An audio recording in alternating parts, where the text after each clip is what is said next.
Hi, Sahil. Welcome to the Intelligent Change podcast. I'm so happy to be here in beautiful South Kensington, London. It's a real pleasure. Yeah, on a beautiful sunny day in London, which, you brought the sunshine from New York. I know, a rare one. It's supposed to be like 80 degrees in New York on Thursday when I get home, so I'm hoping it warms up a little bit here. Oh, amazing. Yeah, I think it will. So looking forward to it. You have a fascinating journey over the last decade or so. But what I'm really curious to start with is, you've obviously went to Stanford, part of this baseball team, have this career, then you get into finance, kind of private equity. You kind of follow that typical track of, this, young, successful male, A-type, doing it all.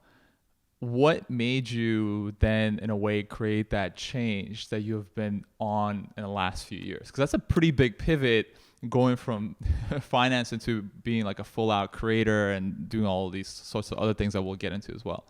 Yeah, absolutely. I mean, I like to say that I was kind of a success story in the making for many years. I come from a very academically inclined background and household. My mom is a first-generation immigrant from India.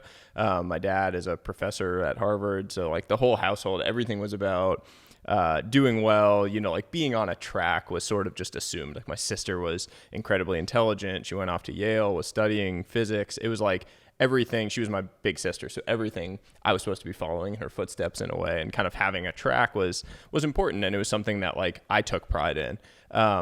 And for me personally, it all really changed in 2021. Candidly, I had like a real sort of breakdown. I one morning basically woke up on the floor of my house in California, and I couldn't move. I was having a panic attack, and it had been triggered by a conversation with a friend the night before who had kind of said something quite simple to me that really impacted and changed my life. And we were having a conversation about where we were, what we were up to, and he was asking me how I was. Like, was I actually happy? Was I enjoying what I was doing? And did I feel fulfilled by it? And I was explaining to him really the challenges of being so far from family. We were living in California at the time. Both of our families, my wife and my family, were in the Boston area, living super, super far away, not seeing them very often. And on this track that I had started to think like, maybe this track isn't for me. Maybe I'm not cut out for this. Maybe I want to be doing something else. I'm getting more energy from other things. And he looked me square in the face. It was a close friend, looked me square in the face and said, "It seems like you're living somebody else's life." And I remember at the time feeling like it was a gut punch. Like, why did that person say that to me? But he was a close friend. And so you take it seriously when someone says something like that. And I started reflecting on it and really chewing on what it meant. Like, was I living someone else's life? And that really set off this whole chain of events for me. I mean, I had the challenging episode with the panic attack, and that elicited a bunch of changes. I wanted to then kind of take that energy and hopefully make changes in my life that would set me on a better course to live my own life, not be living someone else's life. And for me, that meant getting off this track. And to close out that point, the way I often think about these things is you spend the whole first part of your life like climbing this one mountain. And it's whatever mountain usually your parents have set for you. Your parents, your culture, your life, like your social setting sets that first mountain for you. It's like, say you want to be a doctor because your parents are doctors. You want to be a lawyer. You want to be, in finance. It's something that like was predetermined for you, and you just start climbing that mountain sort of blindly. You're not really thinking about it. It's just a subconscious assumption that that's what you're supposed to do. And I was doing that. Now, most people just continue climbing that mountain for their entire life. And whether or not they feel particularly fulfilled by it, engaged, whether or not they're getting energy from it, they just continue on that mountain, even though they don't really want to, and they don't really want that prize that's at the top. That moment for me was my moment midway up that mountain that I got the reality check of, do I want to keep doing this? The biggest challenge there is that in order to make a change, you don't just get to like hop over to another mountain on the same height. You have to like look down, say, oh crap, go all the way back down, and now go start on something new. And that's the scariest part of it. And that's the main reason I think why people don't. Wow. Okay. I love that. It's a powerful start. and we'll dig into that a little more. However, I'm sure even to that moment, that question where your friend gave you that gut punch of a reality check for you, as you were climbing that mountain, you might have come across or were questioning that journey. What made you not stop and keep going out that mountain, even though it was the wrong mountain and you kind of realized it there? But I'm just curious about what signs did you see along the way before, because potentially with people, you don't want to get on the floor with a panic attack. Yeah. How do you avoid that? How do you, what potentially maybe signs you could have listened to before to help you on that journey? Yeah. I was not a particularly reflective person for the whole early part of my life and career. I really did, like David Foster Wallace, this famous American author, has this incredibly famous commencement speech that he gave at Kenyon College in Ohio. And he talks about, he starts it with like the parable of these fish, and these two fish are swimming along, and an older fish comes by and says, "How's the water, boys?" And the fish kind of swim along, and then one of them looks at the other one and says, "What the hell is water?" And it's this funny thing, but the meaning of it is that most of us just blindly swim along and are not aware of our most obvious reality that is around us. And I was really like that. And I think most of us are in some sense. We just swim along and we continue on the path that's set for us. And so for me, I never reflected. I didn't stop and say, do I want to do this? Am I cut out for this? Am I getting energy from this?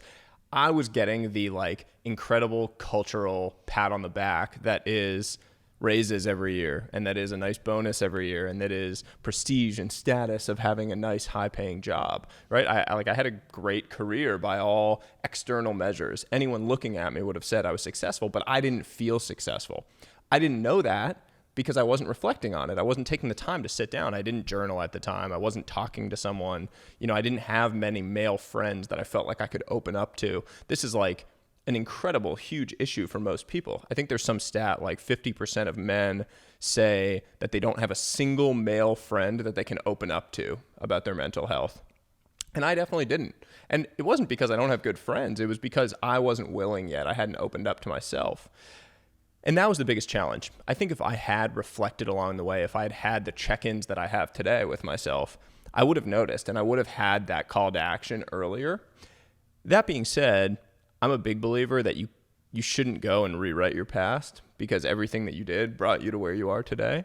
And I'm very happy with where I am today. I have a great life. I'm super, super excited about the journey that I'm on. And so I think that all of those experiences were really formative for me, and frankly, really enable me to go tell that story and hopefully inspire other people to create similar changes in their lives. Yeah, no, I love that so much. So now that you have your panic attack, you're on the floor, and I'm sure a lot of people... I wouldn't wish that on my worst enemy, by the way. Like a true panic attack is something that I would not wish on the worst people. I mean, you feel like you're dying. Like you can't breathe. Your chest constricts. It's like an awful, awful, awful experience. Yeah, a lot of my wife has experienced in the past. I haven't got there, but, but I hope you never do. You seem like you're in a good position in life, so I would never wish that on anyone. Yeah. I think one of the things you touched upon is the check-ins, which we'll get into after. But I'm curious about that point of when you hit that low, and I'm sure a lot of people watching or listening to this, they may feel like, hey, I'm not living my life, and maybe they had their panic attack, or they're maybe about to, or whatever it may be, where, because you said making this big pivot and change to potentially go back or go down can be very difficult. So for yourself, how did you then go from this very hard moment, as you described, where it was, one of the worst, things that you don't even want to wish on your enemy? How did you start taking the steps after that and not let it to kind of really immobilize you, but help you move forward? Yeah. This is going to sound a little bit crazy. I am a big believer that with significant life decisions, you're actually better off making them fast versus slow. The normal perspective on big decisions is that you should be very measured. You should slow down. You should make a list, right? You like set up a piece of paper and split it in half, and you have pros on one side and cons on the other, and you sit there and you evaluate and you put weight on things. And personally, I find that to just be paralyzing. I think that most people, when they start to really think through deeply all of these big decisions, you end up paralyzing yourself. You end up pausing for too long, stopping, you lose the momentum. And usually your gut instinct on a decision is the right one of that scale. And you're going to regret much more not making the big leap than you are making the big leap. Most regrets in life are things not done versus things done. And so for me personally, when that happened, I had basically decided as soon as I got up off the floor that it was time to make a change. And that day, I told my wife that I wanted to leave California and move back east. And within 45 days, we had sold our house in California, bought a new house in the New York area, and I'd quit my job. So I really ripped the Band-Aid off, for lack of a better way to put it, and just made the change quickly. Because I knew that was my call to arms. That was my moment. And I had to act on that momentum. Otherwise, I was just going to fall back into the patterns. And it's very easy, right? There's gravity with the track. Like when you talk about being on a track, there's gravity to just staying on it. Every day, every hour, every year that you stay on the track, you're more likely to stay forever. It's like, the Lindy effect. Like the longer something has lasted, the longer it's likely to last. That happens with your career. The longer you've been a lawyer, the more likely you are to be a lawyer forever, because you're not going to want to switch. You're not going to want to give up the cushy apartment that you can afford and all the good things. And I was probably about as far along in that track as I could have gotten without being likely to stay forever. Because if I'd had a kid, and if I had had a bigger mortgage or, any other responsibilities in my life, it would have been really difficult. Like if we'd had a kid at home and I was deciding to go do this crazy entrepreneurial thing and go after this, potential dream I had, it would have felt scary. I don't know if my wife would have gone along with it. She would have been like, hey, we have to, we have a kid, we have to pay for all these things. And so with those big decisions, you need to make them quickly.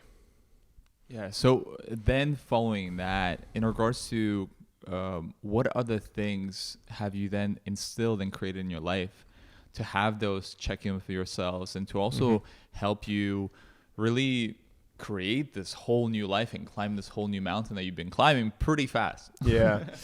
So there's something called the 1 in 60 rule in aviation, which says that a 1 degree miss in heading causes a plane to miss its target by 1 mile for every 60 miles flown. Basically, the rule is that tiny misses in your course will be amplified over distance and time. I think James Clear talks about it in Atomic Habits, and it's a really, really important rule for your own life. Basically, it's to say that if you're not checking in regularly on what your heading is, on what your course, like where is your compass currently pointed, you're going to be slightly off course, and you're going to wind up a year from now in a spot that you didn't anticipate or want to be. And what that has meant for me in my own life, just operationally, is that I check in with myself regularly. For me, I do a monthly kind of quick check-in at the end of every month, like last Friday of every month usually, where I'll just sit down for really like 20, 30 minutes max and think about what's creating energy in my life and what's draining energy in my life. And it's as simple as that for me, because if I can align my energy to what I'm working on, good things normally happen. When you're working on a bunch of stuff that's really draining for you, typically it's like you're working on low leverage things that probably aren't driving you in the direction that you want to go. I do that at the end of every month. I do kind of a proper quarterly check-in at the end of each quarter. And then at the end of every year, I do a pretty robust check-in on my life. Granted, it's only been a few years now that I've been doing that since making this change. But those things, those real personal check-ins where I'm pausing, taking a moment and recognizing where I am, what I'm doing, appreciating where I am too, for the first time in a while, have really made a big difference. Well, let's get into the proper quarterly check-ins and then your annual, because I think a lot of people listening or watching this will be very interested in what is that kind of rhythm, and outside of this simple monthly one, what occurs on the quarterly, and then what occurs on an annual. Yeah. So my quarterly check-in basically has 3 parts: reflect, assess, and then adjust. So the reflection is really around the energy point. I really go back and I look at my calendars from the quarter. I have this thing that I call the energy calendar, where I will color code things after the fact based on whether they created energy, drained energy, or were neutral. And what this has done for me is just created a very visceral reminder of what are the things that are really driving a positive impact in my life versus things that I probably should be either delegating or deleting from my schedule. Part of this is as you progress in your career and in what you're doing, you have more ability to delegate things. When I was early in my career, like as an analyst, if I had to do something, I can't be like, oh no, sorry, that's draining energy for me. Someone else has to do that, right? Like when you're an analyst, you got to just do the stuff because you're earning the right to then later be able to focus on the high leverage things. I did that. I did the 70 to 100 hour work weeks. Like I figured out what I was really good at, what I was really bad at, and what I needed to just remove. And so I will go at the end of a quarter and reflect on my calendars. I'll go look what was creating energy for me, what was draining energy for me, and then try to make actual, positive changes in those. So the next quarter, my goal is to spend more time on the things that were creating energy. For me, that's usually creative work, things like writing, things like this, interacting with people is a huge energy creator for me. Travel, I love.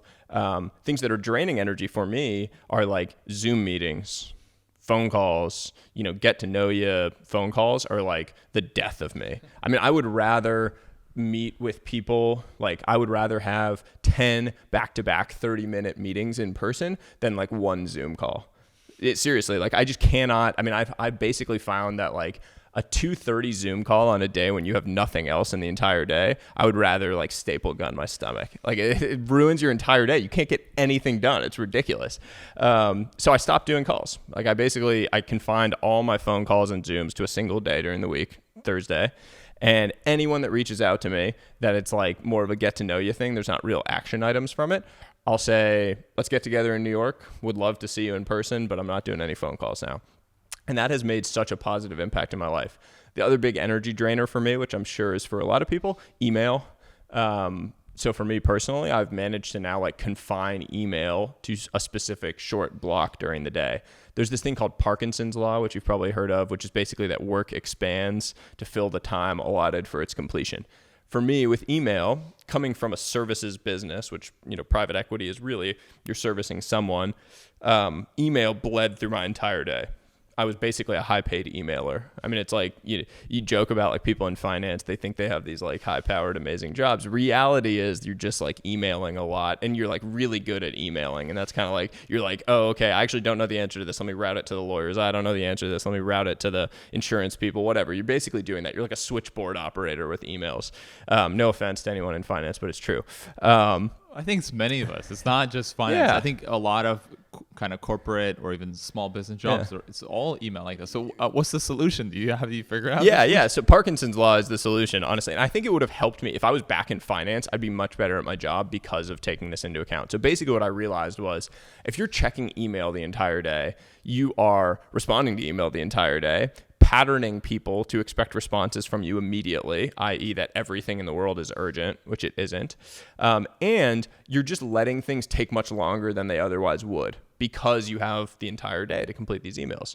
So what I started by doing when I was trying to make this change was I just fixed a single hour block per day when I was going to email. So for me, it was 4 to 5 p.m. at the end of the day. That was the only time when I was going to open my email, reply to emails or anything. So a couple things happened. Like one, I got through all my emails within an hour. And there was a period of time where I just like got through everything. And I was way more efficient because that was what I was working on. It wasn't checking email in between, other work product or tasks. Reduces attention residue, which is a massive drain on your actual focus and deep work. When you're like working on something in the weeds on a really important project, and then you think to yourself like, oh, let me just make sure nothing came in on email. You go open your email inbox, you see all these notifications. All of a sudden you're like, stressed, getting grabbed in different directions. Now you try to go back to your deep work. It takes you 15 minutes to get refocused on it. So now the little email that you went to check has impacted the quality of your work on your really important stuff. I really didn't want that. So that's what I did. I just like constrained the block, leveraged Parkinson's law to get it all done within a window. And then over time, shrink that block and repattern people that you aren't going to respond to everything right away. In some careers and in some jobs, you might have to have 3 blocks a day, but I don't think you need to be checking it all day. I mean, in like a lawyer is a very service intensive career track. You need to be responsive to clients, but that doesn't mean you have to respond within the first 2 minutes to every email. Say you have 3 blocks a day where you're like, oh, I'm going to respond to emails at 9 a.m., 12 p.m., 3 p.m. Say you add one at the end of the day before you head off for the night, 7 p.m. all of a sudden you're like, okay, I replied within a couple of hours to everything, but I also have time windows when I can actually focus on important work. And that's the end, that's the end all be all of all of these things. Is we all need to find actual blocks of time during our day where we can work and focus on our highest leverage activities, like the really important things that are actually driving us forward. What I found in finance and in my own career prior to this change was that I spent most of the day on transactional things, routing things. I didn't have any time to actually think, to actually like really drive projects forward and think about real investing decisions or think about, real strategic forward progress. And that's a huge issue because that means you're just in a pattern of stagnation over and over and over again, day after day after day. And we need to fight that. Yeah. So in regards to one of the things you mentioned is that time for the deep work. Mm-hmm. So I would love to know from you in regards to what does that perfect day look like for you? How have you over the years, and especially now, have figured out like, hey, if I set my days up like this, mm-hmm. this is where I get the most leverage and I get the best days. Yeah. So there's a common like online guru thing that you have to wake up early in order to succeed, right? I've probably perpetuated it because I post cold plunge videos at 4 in the morning.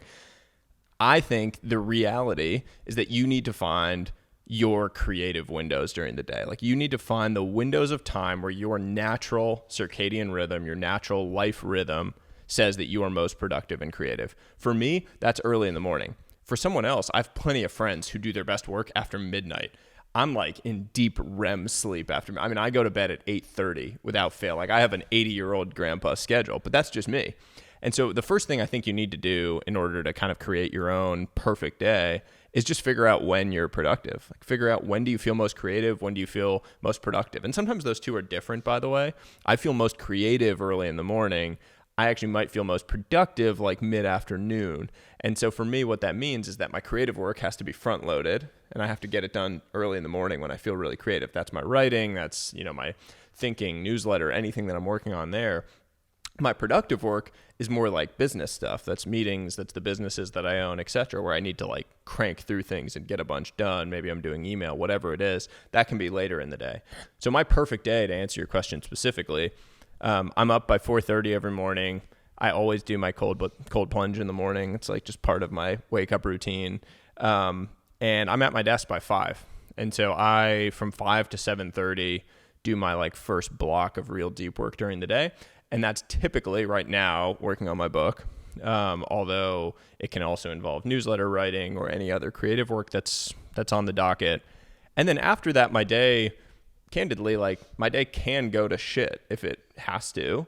I have a 10-month-old at home that I love to spend time with. I really treasure the fact that I'm at home and that I have a life right now that's set up to actually enjoy that. I know you have a kid. That's been massively life-changing for me, and being a huge part of his life and being a very present father is the most important thing in my entire world. And so, at 7:30, I normally take him for a walk. I spend a bunch of time with him, with my wife, breakfast together, etc. Then I do my training, like my workout, my running, different things. And then I'm back at my desk normally for my second block of deep work at around 12:30. And from 12:30 to like 3:30, 2:30, 3:30, somewhere in that, I'm like really focused on whatever the next thing is. Sometimes that's writing. Sometimes it's business related stuff that's going on. And between those two, I've gotten done anything I need to get through during the day. Yeah, no, it seems super powerful. But at the same time, I think for a lot of people, as you said, it's very dependent on their overall natural rhythms. Mm-hmm. Because I think a lot of people try to be like you and then just end up feeling exhausted because their lifestyle and their flows is totally different. So for me personally, I would say my most creative time is that midnight. And it's when we first started our first business. It was like that. It was those, midnight to 2, 3 a.m. But over time, it was just not healthy. Mm-hmm. So it was also, let's say for myself, adjusting to understanding, okay, you need to go to sleep early and then kind of moving those times mm-hmm. to those different blocks. So I highly relate to what you're saying. I think it's very important just for people to find that natural rhythm. But even though if you have that most creative time, doesn't mean that you should stick to it. Yeah. If it's detrimental to your health. I totally agree with that. It also, a lot of people use the natural rhythm argument as an excuse for being lazy. And this is just like a harsh truth that I'm going to drop on people. A lot of people that are like, oh, I'm a night owl, so I'm not going to wake up early. They're not actually grinding at night. Like, they're not focused doing deep work at midnight. They're watching Netflix, right? So that's not you having a different circadian rhythm and needing to be in like flow state and like working at night. If you're sitting there on your laptop, maybe doing a little bit of work while watching some crap reality TV, you're not really... That's not your natural rhythm. You're just creating an excuse for doing mindless work and watching television. And so for a lot of people like that, they need to have a reality check and need to decide, maybe I am going to make a change, like you said. Maybe I'm going to try to slowly force myself to wake up earlier. I do think one of the easiest ways to improve your odds at success is to wake up earlier. And like, I'm not one of these, online gurus that will tell you like you have to wake up at 5 a.m. in order to be successful. But for a lot of people, waking up early in the morning is like one act of discipline that bleeds over into everything else you do in life. If you wake up at 5 or if you wake up at 6 and you go work out, it's pretty hard to lose that day. And I say that because when you work out, when you wake up early, when you work out, all of a sudden you've told yourself that I have control over my mind. Like, I am disciplined enough. I'm the type of person that does these things. Now I'm going to eat healthier because I just worked out. I don't want to ruin the progress that I made. Now I'm going to sleep better at night because of the way that workouts impact your quality of your sleep. Now I've decided, I've like created evidence in my mind that I'm a disciplined person that does the things I say I'm going to do. So now I'm going to sit down and work, and I'm going to really work on the stuff because I'm the type of person that does that. It's like this confirmation bias pattern where your beliefs create your reality. I mean, confirmation bias is a cognitive bias that can be extremely powerful if you use it towards your advantage. Confirmation bias is basically the idea that you just find evidence to confirm your beliefs that already exist. If you start creating a belief that you are a disciplined person that does the things you say you're going to do, you're going to go find tons of evidence to support that belief, and that's going to create your reality. Part of that evidence is going to be that you wake up early. Part of that evidence is going to be that you work out. Part of that evidence is going to be that you did the first important task of the day that you said you were going to do. All of a sudden, you start identifying as a winner. And how powerful is that? I mean, it can really change your life so quickly if you just do that one thing. Yeah, I think a lot of successful days start the day before. So for yourself, were you always going to sleep early? And how did you adjust that time? Because especially if you're in New York or in London, there's a big draw to have that nightlife or have those dinners or even those late night basketball games maybe. Yeah. So how did you adjust and set up also your previous day to go to sleep early, to have that set up to make sure your next day is a success? So I played baseball in college. And for me, this whole routine in general started in those days. We would have early morning practices. And, that might mean you had a 6:30 practice. I was not that good at baseball that I could go out, party, hang out, stay up late, go to practice the next day and do well. I had teammates who were that good, and they were much better than me, more talented. Like, they were going to beat me 10 times out of 10 if we all worked just as hard as each other. I was not that talented, but I knew that I could compete because I was going to be extremely disciplined about what I did. And that if I went to bed early and that if I took care of my business, took care of my recovery in a different way, that I could actually hang with those guys if I did that. And so I started doing that in college. Like, I was not fun. Like, as a roommate, one of my roommates is one of my best friends today. He didn't play baseball. And we would joke that like sometimes I would be waking up when he'd be going to bed because he would have gone out and partied or something. And I would have been going to bed super early and waking up early so that I could do these things. And I had to learn to do that if I was going to compete. And for me personally, like, I'm a competitor. I wanted to do the best that I could at anything that I was doing. And baseball, that meant that I had to make certain sacrifices from a social scene perspective.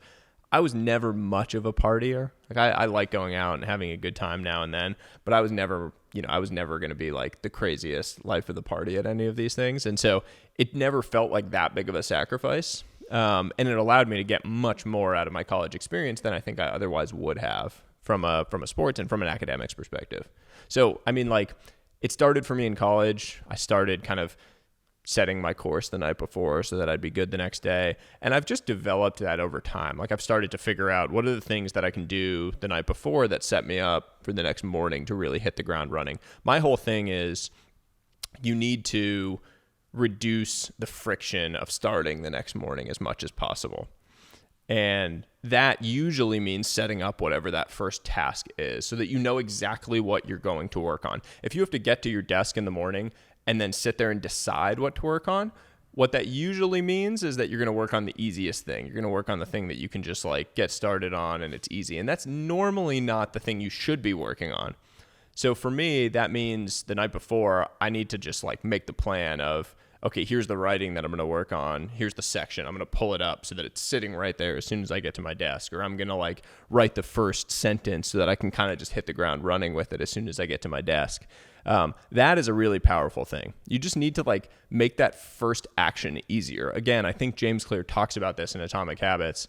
And it's a really powerful thing. Just like make that first action easier and the whole thing will start to drive forward momentum. Yeah, I highly agree to that.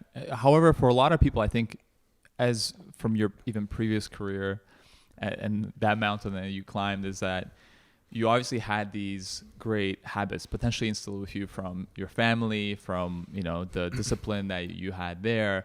A lot of people, I will say, can find themselves with their previous life of having these bad habits of going out, of drinking, of binging, of watching Netflix, all these things. So over I think the last few years, I'm sure you've got a lot of people kind of asking you about how do I fix this? Or have you potentially thought about how do people like that create these new habits in their lives to help them set up when they have years or potentially lifetime of bad habits that don't serve them or help them set up, you know, the evening or the next day forward? Yeah. I mean, look, I am a big believer that no matter how deep you are in a hole, the first thing you need to do is just make one good decision. That's it. Like, it's very easy when you're at the bottom of a hole to look up and be like, oh my God, I'm so deep in this hole, I'm never going to get out, so I'm just not going to do anything about it. And I'm just going to continue digging deeper into it with my bad habits. The reality is all you need to do is make one good decision. And then you make another one, and then you make another one, and you create this string of good decisions. Matthew McConaughey, in his book, Green Lights, talks about this as like the one in a row. And it's basically like, you just need to do one thing in a row and then do that again and then do that again and then do that again. But what we tend to do when we're in a hole is look and say like, oh my God, look how much good stuff I'm going to have to do to get out of here. That's intimidating. And so you never start. Say you're really overweight because you've had a bunch of bad eating and exercise habits and sleep habits, etc. Your health has really suffered. I have people that reach out to me. Like I had a newsletter reader reach out and say that they're really struggling and that they're overweight and their health has suffered and they're starting to fear for the future of their children because they might not be around. And I responded to them and just said, go for a 15-minute walk tomorrow. Nothing else. Like literally just go for a 15-minute walk and then send me an email back and tell me that you did it. And they did that. And then I said, okay, do it again tomorrow. And then they did that. And suddenly you create this positive cycle where you're responding to someone. You have someone that you're accountable to, that you have to tell that you did that tiny little thing. And 15 minutes turns into 30 minutes. And then 30 minutes turns into a bike ride. Now you're running. Now you're eating a little bit healthier. Now you're sleeping a little bit better. And those little one in a row things that you do create this massive stack of positive decisions. And now you're not in a hole anymore. Now you're actually on flat ground and you can start thinking about building from there. That to me is the key to all of this. It's just like two things. Create one good decision, and then find someone that you can be accountable to. That can be a person, it can be a friend that you're going to do it with. That can be a random newsletter writer that you happen to email that replies to you. That can be literally anyone. It can be an app, something where you have to check the box, a calendar on your wall where you have to put an X through it. I have this 30 for 30 thing that I think is really powerful for people because it creates a system to it. Any of those things, it's just about creating accountability to making that one good decision on a day. And if you can do that, you can work your way out of almost any hole. There's all sorts of, you can look up on the internet. There's a million hacks, tips, and tricks for breaking bad habits, creating new good ones, all of those things. I used to put a rubber band around my wrist when I was trying to break a habit, and I would snap it on myself if I did the thing that I was trying not to do, to just create like an awareness of it. And it works. Tons of little hacks and tricks like that. The reality is it all boils down to making one good decision over and over and over again and being accountable to someone. Yeah. So going back to you being on the floor, because we didn't get through that, so what decisions did you start making? What small decisions? You said you made a very big one in terms of that drastic change to kind of move and things like that. But at the same time, you're now unemployed in New York City or New York area with your wife.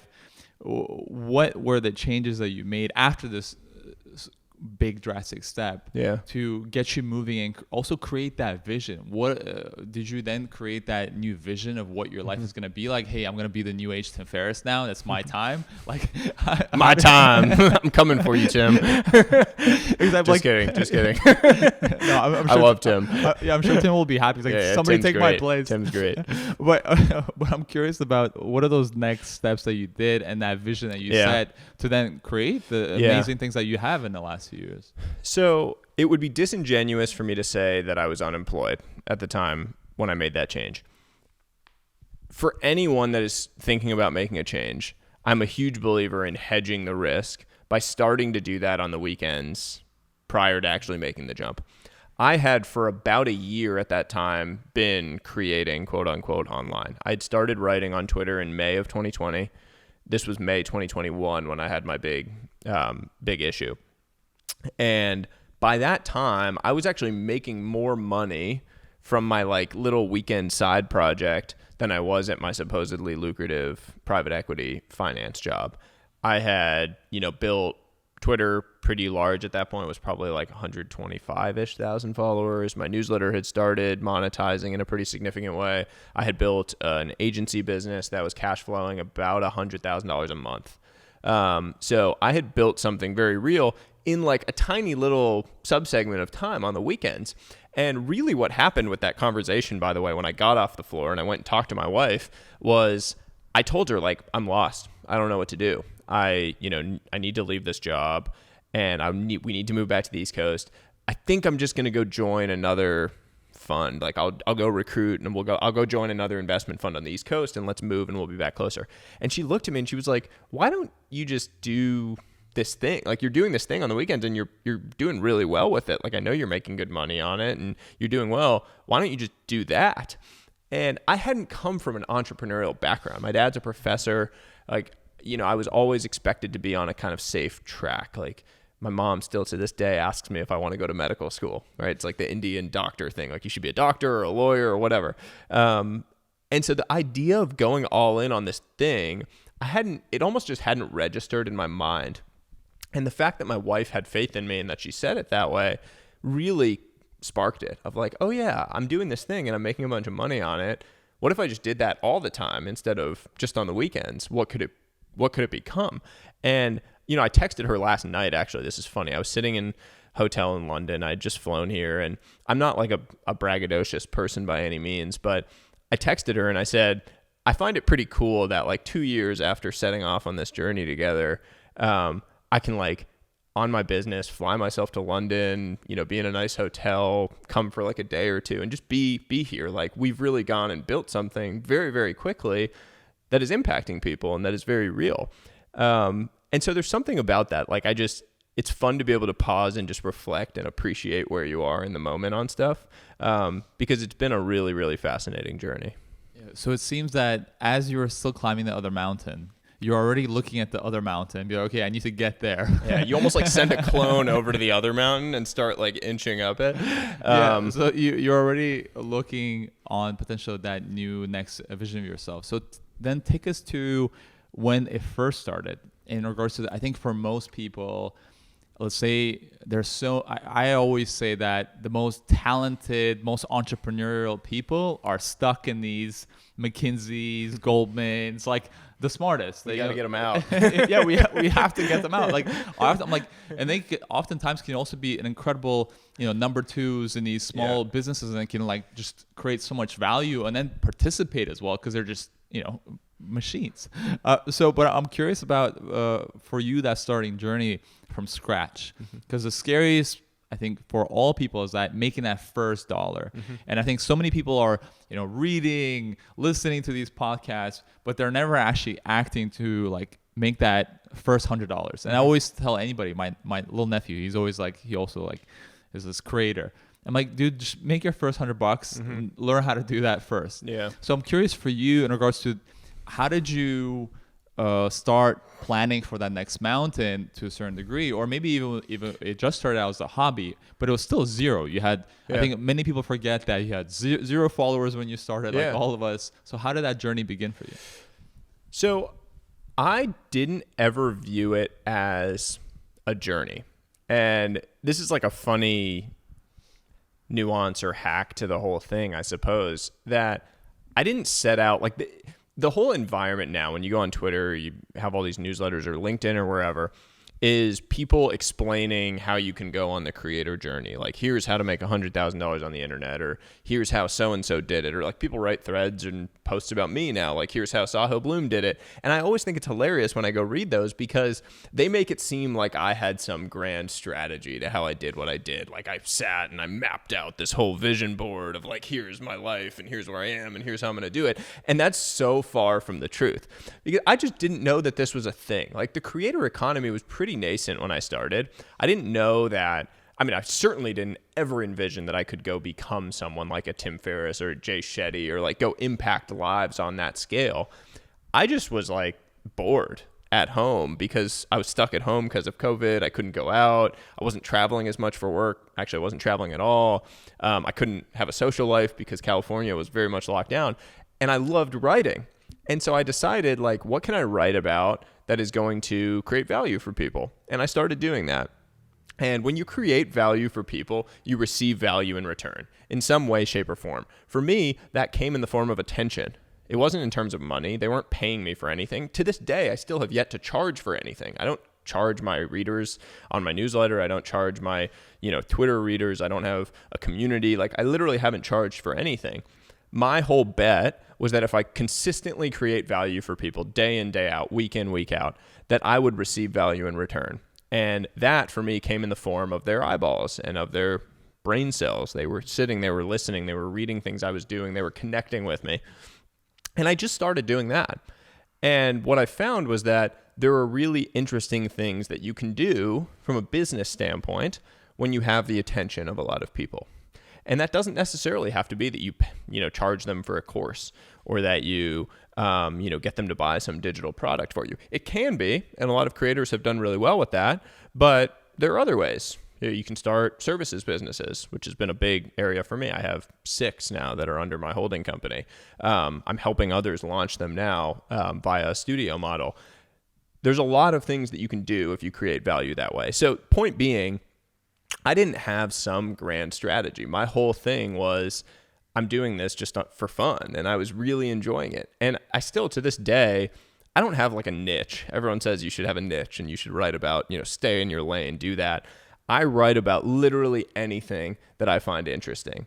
And that's because I want to write about stuff that gives me, I want to write about things I'm finding interesting. And my bet is that other people will find them interesting. But you won't see me sticking to my lane or staying within my lane over time because that's just not what suits me long term. Yeah. And now that you're getting more notoriety and people are getting to know you, do you sometimes think about maybe I want to stay private? Do you think sometimes it may get out of whack in terms of, because that's something that I often think about. It's like, hey, I have this potential, and a lot of people may feel that I have this potential maybe for writing or for YouTube or for podcasts or whatever it may be. And that doesn't mean everyone's going to kind of go out there and become famous. But I'm saying for you, you potentially are on this kind of edge where even before, we started filming this and our videographer, Rob's like, who's this guy that you're having a podcast with? I'm like, I think he's going to be like one of the next kind of best-selling authors like Tim and things like that. I truly believe that because I met Tim before the podcast. I met Ryan Holiday before all these books. I met James Clear before Atomic Habits. I used to have this podcast called On the Rise, like people who I think are gonna like blow up. So I should be like a talent manager. Yeah, I know. I was gonna say you need to find a way to like profit from your bets on these people. That's pretty good. That's a pretty good roster. Yeah, so it's a pretty good roster of people that I've kind of seen over the years. So I'm curious with you. Do you think about as well, like in regards to utilizing your personal kind of brand in your life? How are you planning to make sure that it doesn't kind of get out of whack and that, or have you ever even thought about it? Or you're like, hey, bring it on, like make me as famous as I can. Like what's your take on overall notoriety, fame, being well known and things like that? Yeah. Fame is an interesting thing because it depends how you build it. And it depends why you're famous, I think, in what the response is from people. Tim Ferriss has an amazing piece that he wrote like on the downsides of fame. I forget what it's exactly called. It's something like that, where he talks about, some of the stalkers he's had and some of the security issues he's had. And that's always interesting to me because he was never particularly controversial. He did some things maybe that, might have been earlier on in his writing that, struck people as controversial, although I never perceived anything he did. And so that always was interesting to me. Then there's people that are famous for being controversial, which obviously draws a whole slew of, security risks and things that come from that. I'm like about as if you had a spectrum of like super controversial and negative to like the most flowery, like positive you can possibly be, I'm probably close to a 10 out of 10 on that. Like I never fight back against negativity on the internet. I never post anything that I think is like borderline negative. I try to just be very true to who I am as a person, which is like, I'm very optimistic. I'm very positive. I try to inspire people in whatever way. If fame comes from that, if there are a lot of people that want to know me, that want to, live in accordance of values that I espouse or that I put out there, I think that's great. Because personally, my whole goal with all of this is to impact people. When I was a kid, I thought maybe I would impact people by making a lot of money and giving back. Then I thought maybe I would run for office and impact people that way. Now I really think that my unique path to impacting millions, potentially billions of people over the course of the next 50 years of my life is through this, through written word, through spoken word, through video, through engaging with people, through spreading a more positive message that I think should be carried and that should resonate with people. And that message is going to be about finding balance across the seasons of your life. There's all sorts of people who are telling you to go all in on one thing or the other, right? Like telling you making the most money you can possibly make is your path to the good life, or telling you that you should sacrifice all money and go, drink warm broth in the mountains of the Himalayas and meditate for 12 hours a day. I'm like squarely in the middle of that all, right? Like I think money's a great thing, and I think it's a great tool if you're leveraging it to live a good life in a number of different ways and across this broader definition of wealth. That's what my first book is going to be about. That's what I'm writing about currently. And I think that now is a really important one to spread. And so if fame comes because of that, I'm very happy for fame to come. I still get thrilled. I now on a pretty regular basis get stopped places. And, in the airport yesterday on the way out here, like multiple kind of people that follow me, whatever, that I get to engage with and talk to. And that's super cool to me. Like, I think that's an amazing thing that I've created some level of impact in their life, that they feel like they can come up and that they know me in some way. Do I worry that at some point, there's security risks I have a young son, with my family, etc. Maybe a little bit. But again, like if I'm spreading a purely positive message, if I'm not like running for office and doing something that's controversial, I hope that good people are good in the long run. And I do still believe that about humanity. I love that. That's great. Yeah. So we'll talk in a few years. Yeah, I know. We'll have to check. We'll have to check back in on it. It's going to be faster than a few years, though. No, for sure. I love that.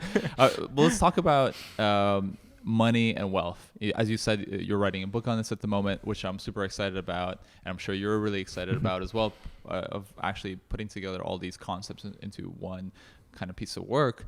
So can you tell us more about what it is that you're focusing on with this book, and what is that message that you really want to spread in the world? Yeah. I mean, what I'm really trying to do is create a new scoreboard, a new framework for thinking about balance and wealth across your life and across the different seasons of your life. There's this thing called the scoreboard principle, which basically says that whatever you're able to measure and look at on the scoreboard ends up being what you focus on and what you try to optimize around. Money has been the ultimate scoreboard for people. It's so easily measured. There's a number, there's income, or there's, your net worth.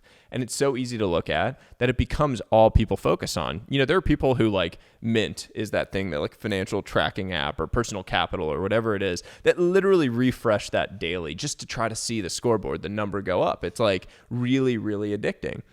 And what I think we need is a scoreboard that encompasses a whole lot more of your life.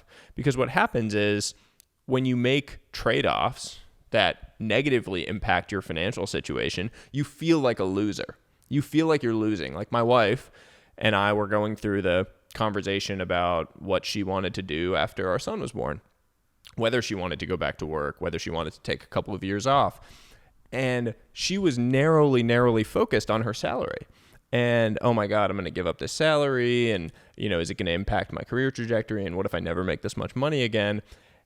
And my framework and what I'm writing about in my book, I was like, let's walk through this exact situation in the context of my framework, because this is how I'm going to think about it. This is like a perfect situation to evaluate with it. What are all the areas that you're actually gaining that offset that loss on the financial side?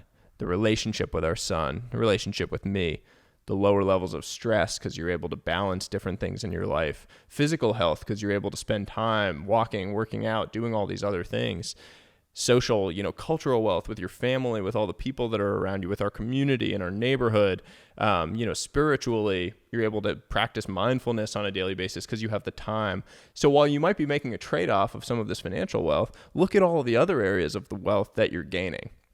And all of a sudden, when you start thinking about the scoreboard in a more broad and in a more broad-based perspective, some of these decisions in life become no-brainers to go and make.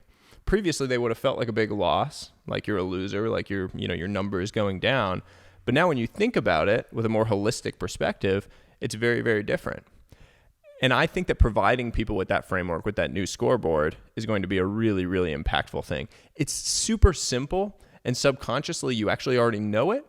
But putting a frame to it, putting something really, packaging it nicely so that people can understand it and that they can implement it into their life is a really powerful thing. Is there certain parts of the framework you can reveal to us? I'm gonna wait until we're a little closer to the book launch, and then when I will come back and we'll do this again with a proper discussion of the book. Okay. Yeah. I love that. So Yeah. we'll make it. Yeah. We'll have to do it. We will. Put a date in the future. Yeah, we'll put a date. But I highly resonate to this because I think one of the things that has happened to me on my journey as well, coming from very kind of poor background, immigrants, I'm like first generation, to make any sort of wealth. I always thought the American dream, or in my case, Canadian dream, because I grew up in Canada, it would be it, because that's what we're sold by society, that I'm going to be a millionaire, I'm going to be free. And I think a lot of entrepreneurs, their value is freedom. They go into entrepreneurship to achieve this freedom. But then at what point, right? Then you exit for, I don't know, 20 million. And you're like, I need 50, 100, a billion. And I think as what you have come across, as I have as well, I've now also met people who are billionaires or who have sold companies for hundreds of millions.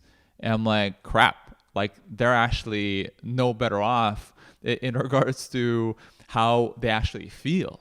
And that's why I think the work that you're doing is so important in regards to giving people that different frame of mind of how we approach wealth, especially in places like North America, especially New York, LA, which are so consumer and money oriented. It's like when I go to the New York, I'm like, okay, religion is the dollar bill, and like it's how people live and die by it. So I'm curious if there's anything else that you can add to people, kind of helping them reframe until they wait for your book to come out. Yeah. But until they really, how do how can people reframe their way of thinking about the scoreboard? Yeah. I mean, there's this thing called deferred happiness syndrome, which is basically this idea you were just getting at, that so deferred happiness syndrome is this idea that you're deferring until the future feelings of happiness. So you're saying like, I'm going to be happy when this happens, and I'm going to be happy when I get $10 million, or I'm going to be happy when I get that new apartment, or when I get that new car, and then I'll be happy. So now I can be miserable because then I'm going to be happy.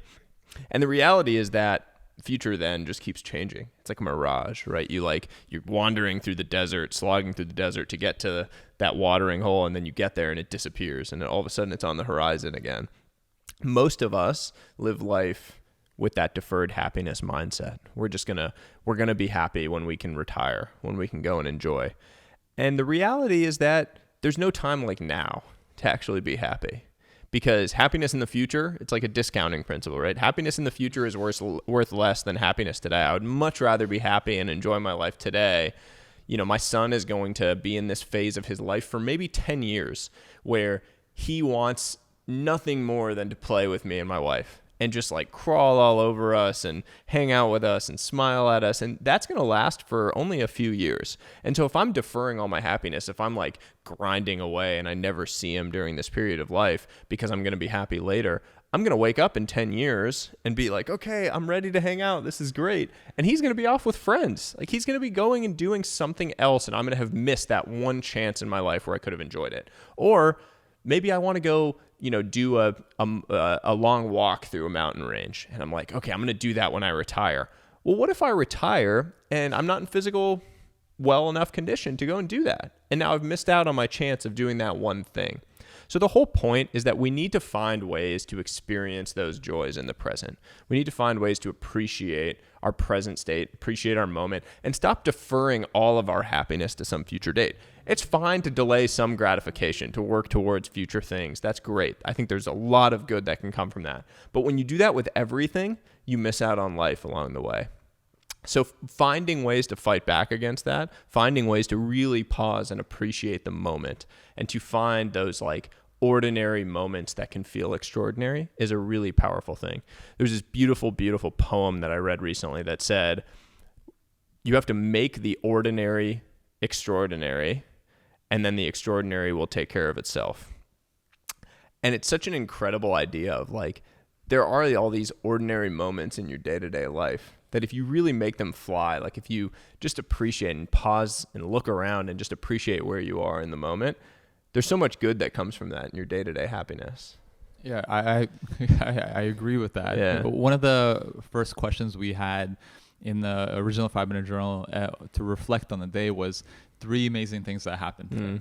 And many people find it difficult, and with that question, this is why we actually reworded it to just highlights of the day versus amazing, because a lot of people are like, what's amazing? Like nothing is amazing happening in my life. I, on the other hand, think otherwise. I just think, being able to just walk and wake up and see is like incredible. Yeah. But maybe have like a different way of I literally, this is hilarious that you say this, because so yesterday morning I was flying to London and I had an early flight, and I grabbed my suitcase and I walked down our staircase, and I was walking down the staircase, and for some reason I was like, I had gone for a long run the day before, and so my legs were kind of sore. And I was like looking at my legs as I walked down the stairs, and I was kind of like watching them, how they just like, I wasn't thinking about it obviously, but I was watching them as they like bent and caught the next stair and bent and caught the next stair. And I was like, wow, what an amazing thing that I'm not thinking about this, and my legs are doing this like crazy biomechanical thing to get me down a staircase in this like very natural way. Like that movement would be super complex to program in a robot. Like people are trying to do that now. They're trying to create humanoid robots that can replicate that, and they look super awkward. And yet my body just like naturally did that walking down the stairs. And I had this weird moment of like, what a cool thing that I just was able to walk down the stairs without thinking about it. And it's really stupid, but it's that exact thing. Like these moments of simple wonder that a kid will have. Like a kid, when they take their first step or they like walk a little bit and then fall, has those experiences of wonder, like, wow, I just did that. I just like somehow I'm upright and yet I'm able to move. Or like when a kid discovers their feet, they're like, oh my God, there's this thing attached to my body that looks so weird and interesting. But over time as an adult, you lose those moments of wonder and you stop feeling them. One of my goals on a daily basis is to actually pause and appreciate those moments of wonder. Like I sent you that video this morning running in Hyde Park. I got kind of lost on a run and I came to this amazing bridge that like overlooked the kind of the lake there and was like looking out. It was a beautiful sunny morning.